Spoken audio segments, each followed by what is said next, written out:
What up, everyone? It's your girl Rage's Band, and welcome back to the realest corner of the internet, or at least, my little slice of it. Today, we're not just talking, we are dissecting. We are doing a full-blown, no-holds-barred post-mortem on a recent, let's call it you know those times in your life where everything seems to happen at once? Love, work, drama, logistics, it all got thrown into a blender, and honey, the smoothie was chunky. But guess what? Even chunky smoothies can teach you a thing or two, so grab your chai, your coffee, your emergency chocolate, because we are diving deep into the messy, beautiful, and sometimes downright confusing world of feelings, responsibilities, and figuring things out. This whole roller coaster really kicked off around this big exhibit I was involved with. Professionally, it was a huge deal, something my team and I poured our blood, sweat, and probably too many tears into.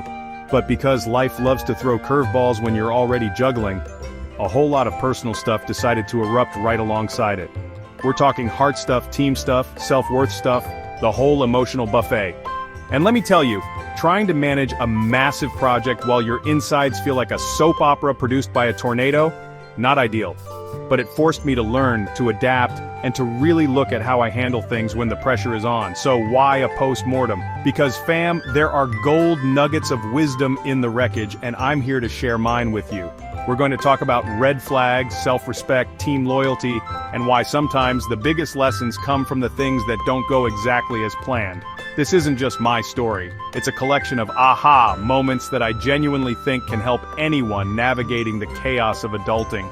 So if you're ready for some real talk, some laughs, and maybe a few OMG same moments, then you are in the right place. Let's get into it. Alright, first things first, let's talk about that lethal combo emotions and professional responsibilities. Picture this. The exhibit is in full swing, deadlines are flying at me like angry pigeons, and my stress levels are basically a new high score. And right in the middle of all that, my heart decides to do a little tap dance for someone. You know the feeling? Butterflies, distraction, the sudden urge to check your phone every 2 seconds. It was cute for like 5 minutes, until I realized these warm, fuzzy feelings were starting to make my professional brain go completely haywire. I almost missed a crucial meeting because I was too busy replaying a conversation in my head, and another time I nearly ordered the wrong supplies, a mistake that would have cost us big time. It was a serious wake-up call. My inner superwoman had to step in and be like, "Girl, focus! The heart can wait, this deadline cannot." It's so easy to let those strong emotions, whether it's a new crush or even frustration with a colleague, seep into your work. You start making decisions based on how you instead of what needs to be. I had to actively compartmentalize, which is way harder than it sounds. Trust me, I literally had to tell myself, okay, from 9 to 5 you are Exhibit Rages. After 5 you can be Lovesick Rages, but right now Exhibit Rages needs to make sure these displays don't fall apart. It was a constant battle, a real tug-of-war between what my heart wanted in the moment, and what my career, my team, and the success of this massive project demanded. Learning to draw that line, even when it felt like I was ignoring a part of myself, was lesson number 1 in this whole saga. Professionalism isn't about being a robot, it's about managing your humanness, so it doesn't derail everything else. Okay, so speaking of that heart doing a tap dance, let's talk about red flags. Because, looking back, this person wasn't just waving a few subtle red flags, they were conducting a whole darn scarlet parade. And I was out there handing out refreshments like, oh, how festive, you know what I mean? Those little warning signs that your gut screams about, but your heart, bless its optimistic little soul, tries to paint over with a coat of maybe they're just having a bad day or they'll change. There were inconsistencies in what they said versus what they did, moments where I felt more like an option than a priority, and a general vibe that things were a bit off. My friends even pointed some out like, "Hey Rages, you sure about this one?"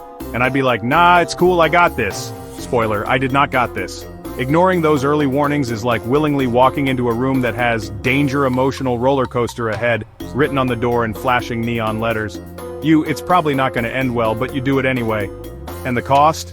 Oh, it's steep. Wasted emotional energy that I could have been pouring into the exhibit or, myself.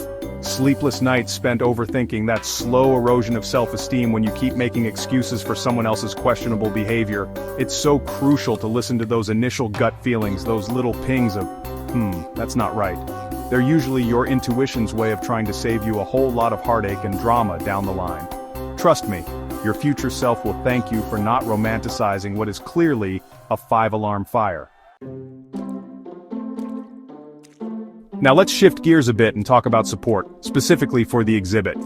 There was a point where, due to all the personal chaos and just like the laws of physics preventing me from being in 10 places at once, I couldn't physically be there for every single setup task or late-night brainstorming session my team was having. And that killed me. I'm a hands-on person. I like to be in the trenches. But sometimes, life has other plans. What I do, however, was contribute in other ways. My team needed specific, sometimes obscure items for the displays, unique props, specialized materials, last-minute tech gadgets. And you know what? My credit card became a silent but very active team member. I was online ordering, coordinating deliveries, making sure they had that they needed, even if I wasn't the one physically assembling them. And this was a big realization. Support isn't a one-size-fits-all t-shirt, fam. It comes in so many different forms. Sure, being there physically is amazing, but financial contributions, when you can make them, are just as valid. So is moral support. Being the cheerleader, the person who texts, "You got this," before a big presentation, the one who listens when a teammate needs to vent. Buying those items for the exhibit, even though it made my bank account weep silent tears, was my way of saying I'm still in this with you, I still care. I'm still contributing to our success. It taught me to value different kinds of effort, both in myself and in others. Not everyone can show up in the same way, but every genuine effort to help the team or a friend move forward counts. Okay, back to the hard stuff, because this lesson was a big one. There comes a point in any unreciprocated affection situation where you just know. It's like your brain finally catches up to what your gut has been whispering or honestly shouting for weeks. For me, it wasn't one dramatic movie scene moment, but more like a slow, dawning realization. You know, a series of small disappointments, unanswered texts that hung in the air a little too long, conversations that felt one-sided, and that persistent, nagging feeling of not being truly seen or valued. I kept making excuses, hoping things would change, investing more and more of my emotional energy into something that clearly wasn't giving anything back. It was exhausting, and honestly, it started to chip away at my usually pretty robust self-esteem. I was bending over backwards for someone who wouldn't even lean forward. The actual moment I decided to walk away was less about them and more about me. I remember thinking, "Rages, my friend, you deserve better than this. You deserve someone who is as excited about you as you are about them. You deserve clarity, not confusion." It was an act of profound self-respect. Walking away from something you wanted to work, even when it's clear it won't, is incredibly hard. It's like admitting defeat. But then I realized it wasn't defeat, it was choosing myself. It was saying, my peace of mind, my emotional well-being, and my dignity are more important than chasing after someone who doesn't see my worth. And let me tell you, the relief that came after making that decision, though tinged with sadness, was immense. It was like I could finally breathe again and redirect all that energy back into things that actually mattered, like myself and, that giant exhibit. So, while my romantic life was doing its best impression of a dumpster fire, something amazing was happening on the professional front, my team. Seriously, if there's one thing that got me through the emotional ringer of the exhibit period, it was the unwavering loyalty and support of my teammates. It was such a stark contrast, On one hand, I'm dealing with unreciprocated feelings and red flags, and on the other, I have this incredible group of people who are showing up, communicating, and genuinely having each other's backs.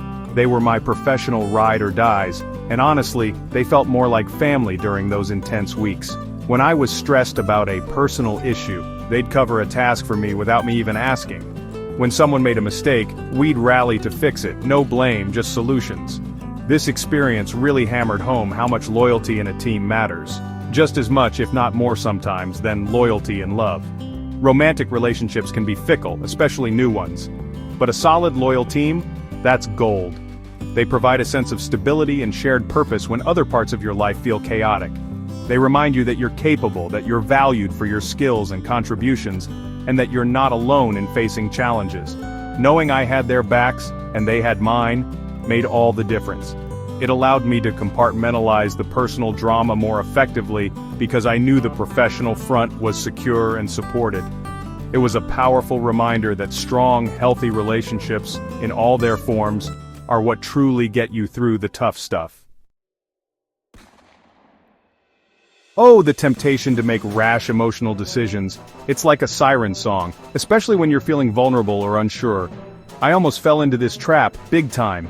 There was this moment, fueled by a delightful cocktail of frustration from the red flag parade person and the overwhelming stress of the exhibit, where I was this close to making a really hasty choice. I won't go into super specific details, but let's just say it involved a potentially dramatic confrontation or a grand gesture that, in hindsight, would have been messy with a capital M. I was so caught up in the emotion of the moment, so desperate for some kind of resolution or reaction, that I nearly threw logic out the window and hit the big red impulse button. My finger was hovering. Bam! Thankfully, something made me pause. Maybe it was a flicker of self-preservation, or perhaps one of my team members said something sensible that unknowingly snapped me out of it. I remember taking a deep breath and thinking, whoa, Rages, slow your roll, are you sure about this? What are their actual intentions here? What are your actual intentions? And that moment of hesitation was everything. It gave me the space to step back, to consider the potential consequences, and to realize that acting out of raw, unprocessed emotion, especially when I was so unsure of the other person's true feelings or motives, was a recipe for disaster, and probably a lot of regret. The lesson here? Don't let temporary feelings lead to permanent, or at least very embarrassing decisions. Give yourself time to think, to breathe, to consult your brain before your heart stages a coup. Now, this is a big one, especially when you're working towards a common goal like our exhibit. Personal issues should not become the group's mission. It's so easy when you're going through something for it to spill over into every aspect of your life. And look, your team, your friends, they should be supportive. But there's a fine line between seeking support and letting your personal drama derail the entire operation. The exhibit had its own set of massive challenges and deadlines. It didn't need the added weight of my romantic woes or anyone else's personal crises playing out in the workspace. We all have stuff going on, right? Imagine if every single person brought their full emotional baggage to every team meeting. Nothing would ever get done. We'd just be a support group that occasionally built a display piece. Our team, thankfully, had an unspoken, and sometimes spoken, agreement to try and keep personal interference to a minimum during crunch time. It wasn't about being unfeeling, it was about professionalism and respect for the shared objective. If someone was having a tough day, we'd acknowledge it, offer a quick word of support, maybe suggest they take a short break, but then it was back to focusing on the task at hand. This ability to compartmentalize, to say, okay, this personal thing is happening, but right now, this exhibit needs my attention, was crucial. It ensured that despite individual struggles, the group's mission stayed on track. And, honestly, achieving our goals despite those personal undercurrents made the success even sweeter. It's about finding that balance, fam. Communication, fam, communication. It's the lube that keeps the engine of any team, any project, heck, any relationship, running smoothly. And I'm not just talking about who's ordering lunch. For the exhibit, logistical communication was an absolute lifeline. We're talking shared documents that were actually updated. Miracle, right? Clear delegation of tasks, regular check-ins on progress, and not being afraid to ask stupid questions to avoid major muck-ups. When communication was on point, things flowed. When it faltered even for a bit, like that one time someone thought someone else ordered the crucial lighting fixtures but no one actually did, chaos ensued. So, we learned pretty quickly that over-communicating on the logistics was way better than under-communicating and ending up in a pickle. Spreadsheets became our best friends, and group chats were our command center. But here's the kicker. It's not just about the spreadsheets and the to-do lists. Emotional communication within the team was just as vital, especially with all the stress and personal stuff simmering beneath the surface. Being able to say, hey, I'm feeling super overwhelmed today, and having a teammate respond with, I get it, what can I take off your plate, made a world of difference. Or even just someone noticing you're quiet and asking, you good? It created a supportive atmosphere where people felt safe to be human, not just work robots. That blend of clear, effective logistical talk and open, honest, emotional check-ins? That's the secret sauce.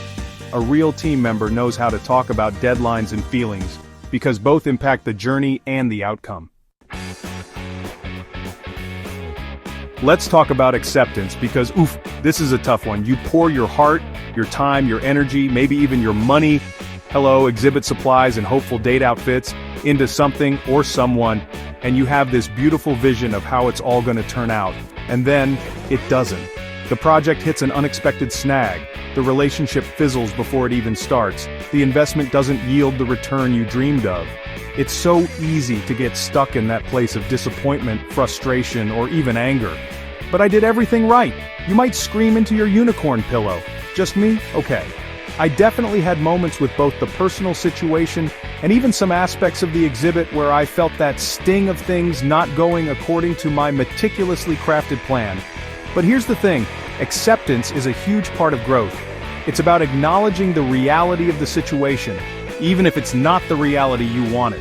It's understanding that not all investments, emotional or otherwise, will pay off in the way you expect. And that's okay.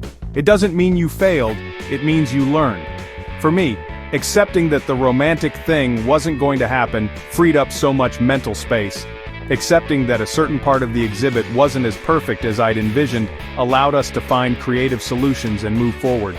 Growth often comes from navigating the detours, not just cruising down the planned highway. So, yeah, cry into the unicorn pillow if you need to, but then take a deep breath, accept what is, and look for the lesson. It's always there. And finally, the capstone to all these lessons, boundaries, baby. Recognizing and establishing your boundaries is like unlocking a new superpower, I swear. Before this whole whirlwind, I was, let's be honest, a bit of a people pleaser, especially when it came to relationships and sometimes even with work responsibilities. I'd stretch myself too thin, say yes when I meant no, and let my own needs get bulldozed in the process of trying to make everyone else happy or trying to make a situation work. With the red flag person, my boundaries were practically non-existent.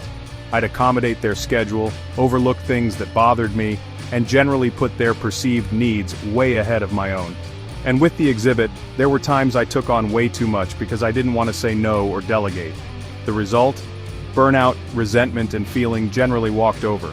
The turning point was realizing that setting boundaries isn't selfish. It's essential for self-preservation and healthy relationships. It's about saying, this is what I'm willing to do, this is what I'm not. This is how I expect to be treated, and this is what I will not tolerate. Learning to say no without a 20-minute apology, learning to protect my time and energy, and learning to communicate my limits clearly, it was revolutionary. It helped me heal from the romantic disappointment because I stopped allowing myself to be put in situations that made me feel bad. It helped me manage the exhibit stress because I started delegating more effectively and protecting my own well-being. My nope game is now incredibly strong, and honestly, it's one of the most empowering tools I've gained from this whole experience. Boundaries are an act of self-love, fam. Get you some. And there you have it, fam. That was the official post-mortem of my recent adventures in love, logistics, and life lessons. Phew! We went through it, didn't we? From almost letting my feelings sabotage a major project, to navigating red flags the size of actual flags, to realizing the true power of a loyal team and, most importantly, the power of self-respect and boundaries. Thank you, from the bottom of my slightly battered but much wiser heart, for sticking with me, for listening to my ramblings, and for being part of this journey. It's never easy to dissect the messy parts of life, but it's so incredibly important if we want to grow.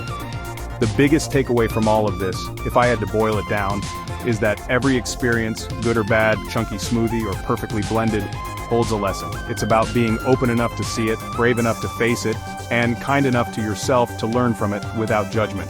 These past few months have been a masterclass in adulting, and while I wouldn't necessarily sign up for a repeat of the drama, I wouldn't trade the wisdom gained for anything. I really hope that sharing my stumbles and aha moments has resonated with you and maybe even given you some food for thought for your own life adventures. What lessons have you learned recently? Drop them in the comments below. Let's learn from each other. Alright, my beautiful unicorns, that is all from me for today. Remember to be kind to yourselves, trust your gut, and never be afraid to walk away from anything that costs you your peace. If you liked this video, you know the drill, hit that like button, subscribe for more realness, and ring that notification bell so you don't miss our next chat. Until next time, stay awesome, keep growing, and as always, one love, Superwoman. I mean, Rage's band, that's a wrap. Mwah!